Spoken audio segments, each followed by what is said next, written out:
एक मासूम बच्चे का जन्म होया है, नंगा है, पर इसकी नगनता दे नंगेजपना नहीं है।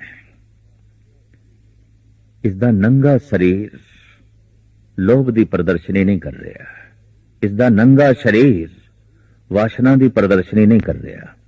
इसका नंगा शरीर काम की प्रदर्शनी नहीं कर रहा, जबकि कईयां दे ढके हुए शरीर भी प्रदर्शनी करते हैं।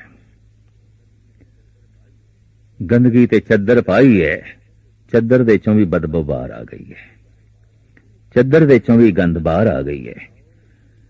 तो ये दौर, ये समा, इसनों गुरु नानक देव जी महाराज कहते हैं कलाल, और ये शब्द उच्चारण कर रहे ने मर्दाने दे प्रति,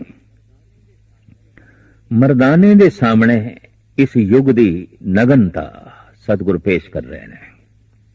हालांकि युग ने अपने आप को ढके है, बहुत ढके है, बड़ा ढके है। एक जमाना ते ऐसा भी साडे देश दे लंघिया है कि असी धार्मिक पुरुषों दी मूर्तियां भी नगन बनाईयां, धार्मिक मंदिरां दे भी नगन मूर्तियां बनाईयां, और बड़े बड़े साधुआं दे टोले भी चले, नांगे साधु, नंगे साधु। साधु होने की पहचान नंगा है, ये कोल ढकण वास्ते कुछ भी नहीं, ढकण वास्ते कुछ नहीं। इसका यह मतलब नहीं कि ये कोल कपड़े नहीं ने, नहीं, ऐसी कोई गंदगी इसके कोल नहीं जिसनों ये ढके। फुल नंगे ही ठीक रहंदे ने। पर जैसे जैसे मनुख दे छिद्र वधदे गए, जख्म वधदे गए, पट्टियां भी वधदियां गईयां, और जब सारा ही शरीर जख्मी हो गया तो सारा शरीर पट्टियां नाल भर गया। कपड़े नहीं पहने हुए, जख्मां दे उत्ते पट्टियां बनियां हुईयां ने।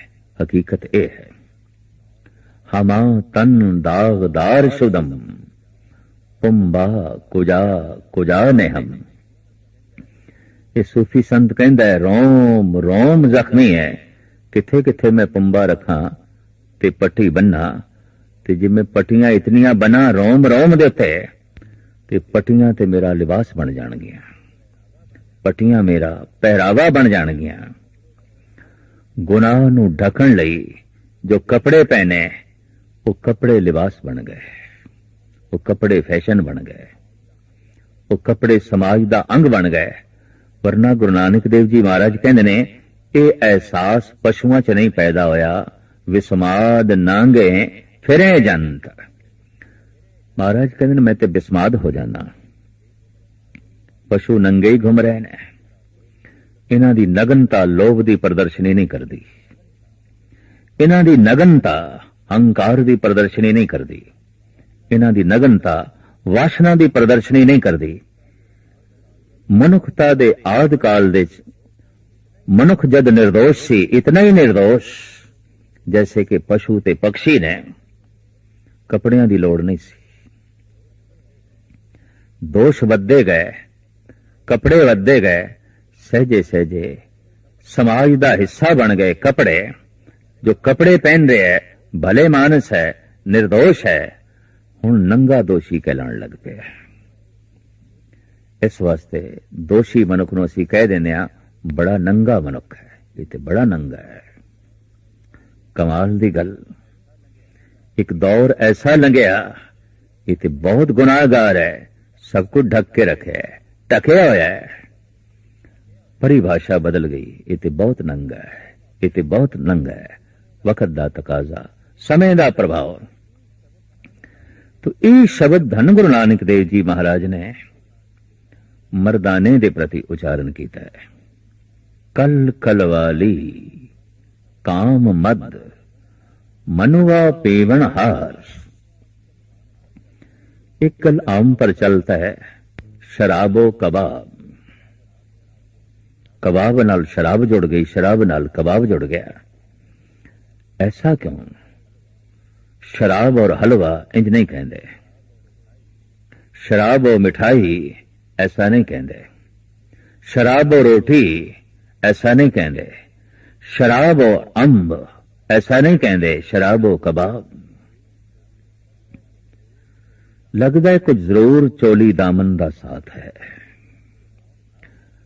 अगर साथ ना होता तो इस तरह भी कहा जा सकता शराब और दुध, शराब और दही, शराब और घी, ऐसा नहीं कहते, जबकि सारिया चीजां खाण वालियां। शराब और कबाब, कबाब नो शराब चाहिए है, शराबी नो कबाब चाहिए है। इन्हां दोवां दा चोली दामन दा साथ है। और धन गुरु नानक देव जी महाराज ऐसे रहबरी पुरुष ने शराब की गल कर रहे ने, कबाब की गल कर रहे ने। खाना है कबाब जरूर खा, पर जिस तरह का ढंग मैं तेनू बनाने का दसदा कबाब ओ खा। शराब पीनी है जरूर पी, पर जेड़ी मैं बनाने का ढंग तेनू दसदा ओ पी। बन शराबी, बन कबाबी। ऐसा शराबी, ऐसा कबाबी कि परमात्मा भी तेनू सीने नाल लाण ते मजबूर हो जाए। किसे वक्त सतसंग नूं मैखाना कहा जांदा सी, अज ते खेड ही कुछ होर हो गई, सिलसिला कुछ होर हो गया।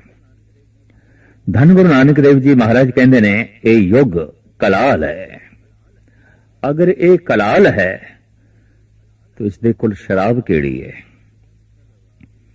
कल कल वाली काम मद, इसदे कोल काम दी शराब है। तुम कहियत हो जगत गुरु स्वामी, हम कहियत कल जुग के कामी। धन भगत रविदास जी महाराज, हे प्रभु तू जगत दा स्वामी, असी इस युग दे कामी, तो तालमेल किस तरह बैठे। एक दौर ऐसा भी लंघिया, हर पासे धर्म की प्रदर्शनी सी, धर्म की नुमाइश सी। बाहरों भी डुल डुल के धर्म पैंदा सी। गल दे च माल है, हत्थां च माल है, घर दे च मालां लटकियां हुई ने, ग्रंथ पए ने, तमाम धार्मिक साजो समान नाल घर सजे हुए ने। और घर दे च भी जाके ऐसा पता चलता सी जैसे मंदिर है, धर्मशाल है। दौर बदलिया, घर दे च बार बन गई, घर दे च बोतलां आ गई, घर दे च वैश्याले बन गए। हैरानगी की गल, पहले घर मंदिर सन, घर धर्मशाल सन, हुण ते बहुते धर्मशाले भी किसी हद तक मैखाने ही ने, भ्रष्टाचार दे अड्डे ने, दुराचार दे अड्डे ने। दौर बदले है, समय का प्रभाव। महाराज कहते ने कलाल है ये युग, और ये बना रहा है काम दी शराब। ज्यादा चर्चा इसे दी है, ज्यादा यही देखा जा रहा है टीवी ते, अखबारां दे, इश्तिहारां दे, तरह तरह के मैगजीन, तरह तरह के गंदे नावल, जिनसियात नाल भरियां हुई कहानियां, हर पासों उजागर काम की प्रदर्शनी, काम की नुमाइश। आखिर मनुख कोल जो कुछ होवेगा उसे दी प्रदर्शनी करेगा। आखिर मनुख कोल जो कुछ है वही बाहर प्रकट करेगा। काम ही काम जीवन की एक वक्ती लोड़ हो सकता है, काम जीवन नहीं हो सकता। लोड़ कतई जीवन नहीं होती। इसनों जिस आलमाना ढंग नाल धन गुरु अर्जन देव जी महाराज ने बयान किया है, आप दे सामने रखा। पंकज फाते पंक महामद गुंफिया, अंग संग उर्झाए बिसरते सुंफिया। पंकज, पंक कहंदे ने चिक्कड़ नूं, पंकज पंक दे चों जमिया, चिक्कड़ दे चों पैदा होया पंकज। पंक ने जन्म दिता है, चिक्कड़ ने जन्म दिता है, पंकज। तो चिक्कड़ किसनों जन्म देंदा है? चिक्कड़ एक चोटी दे फुल नूं जन्म देंदा जिसनूं कमल कहंदे ने, जिसनूं सौरभ कहंदे ने, जिसनूं कंज कहंदे ने, जिन्नूं पदम कहंदे ने, जिन्नूं सारंग कहंदे ने, जिसनूं बारिज कहंदे ने। धार्मिक ग्रंथां दे गालबन इसदे 18 नाम ने और यह धर्म का प्रतीक है। अगर कोई धार्मिक मनुख है तो कह दिता जाता है कि कमल की तरह। भारत के मंदिरां दे गुंबद कमल ने।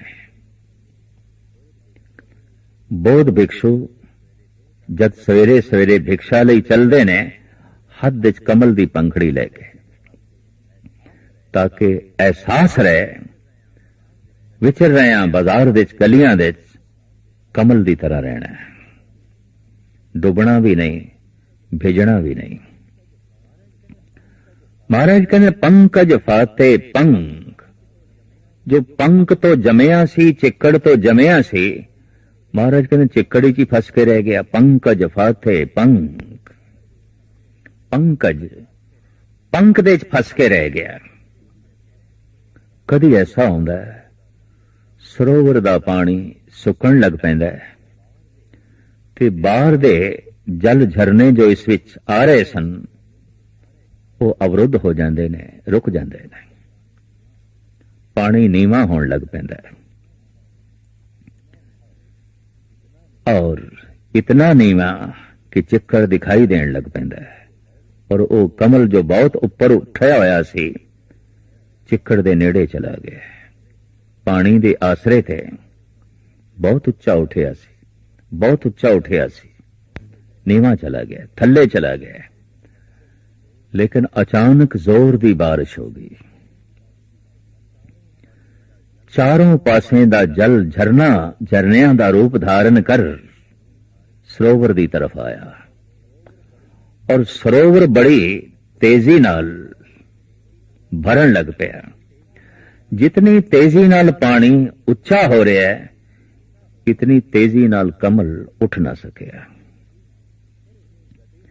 जितनी गति नाल पानी ऊपर उठ रहा है ये गति कमल अपनी बना ना सकिया।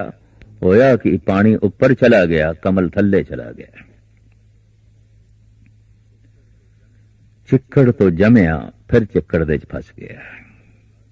पंकज फाते पंक महामद गुंफिया, अंग संग उलझाए बिसरते सुम्फिया। ऐसा चिक्कड़ दे उलझे है अपनी सुगंध ही भुल गया, अपना सुपन ही भुल गया। चिक्कड़ तो जमया सी, हुण अपने आप नूं चिक्कड़ ही समझ बैठा।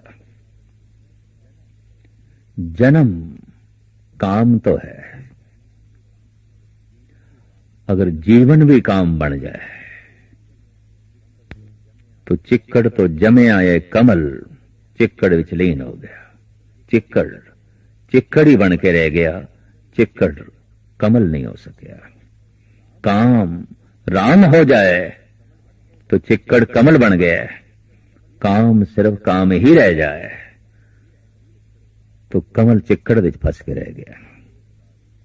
ये उदाहरण बड़ा सुंदर धन गुरु अर्जन देव जी महाराज ने दिता है।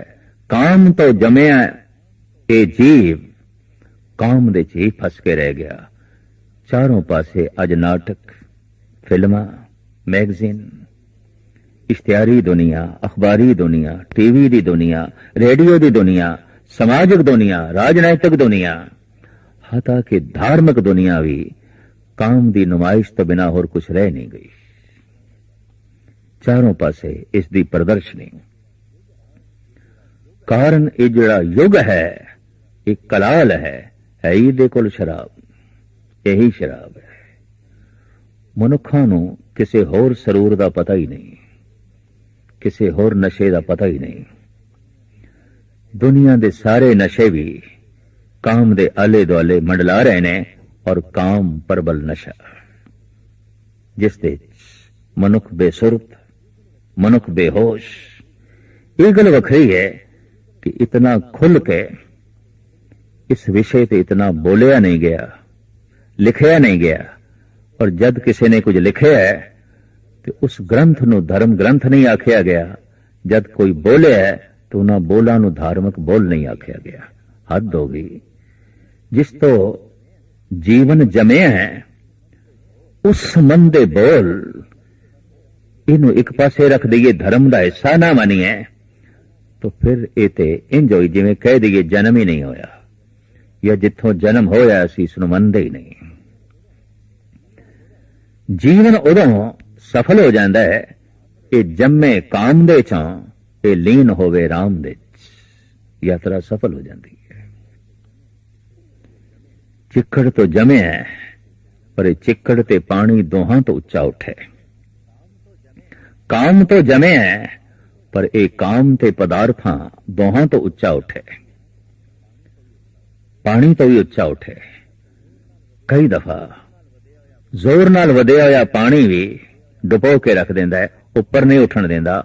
अचानक धनवान हो गया है, अचानक सता मिल गई है, प्रभुता मिल गई है, बड़ी तेजी दे नाल धन संपदा आई है, नहीं संभाल सकिया, गर्क हो गया, डुब गया। आहिस्ता आहिस्ता जब सरोवर दे पानी पैंदा है, आहिस्ता आहिस्ता फुल भी ऊपर उठता रहता है, पर विरले कोई फुल ने ऐसे जो तीव्र गति दे अपने आप नूं तीव्र गति च उठा सकन। पानी दा वेग बड़ा तीव्र होवे, बड़े तीव्रता दे नाल पानी वधदा जा रहा है, उच्चा हो रहा है, और इसी तीव्रता दे नाल वो अपने आप नूं उच्चा कर सके कठिन हो जाता है, औखा हो जाता है। काम ही एक शराब है जो एक कलाल अपनी दुकान ते सजा के बैठा है, वेच रहा है, पी रहा है, पिला रहा है।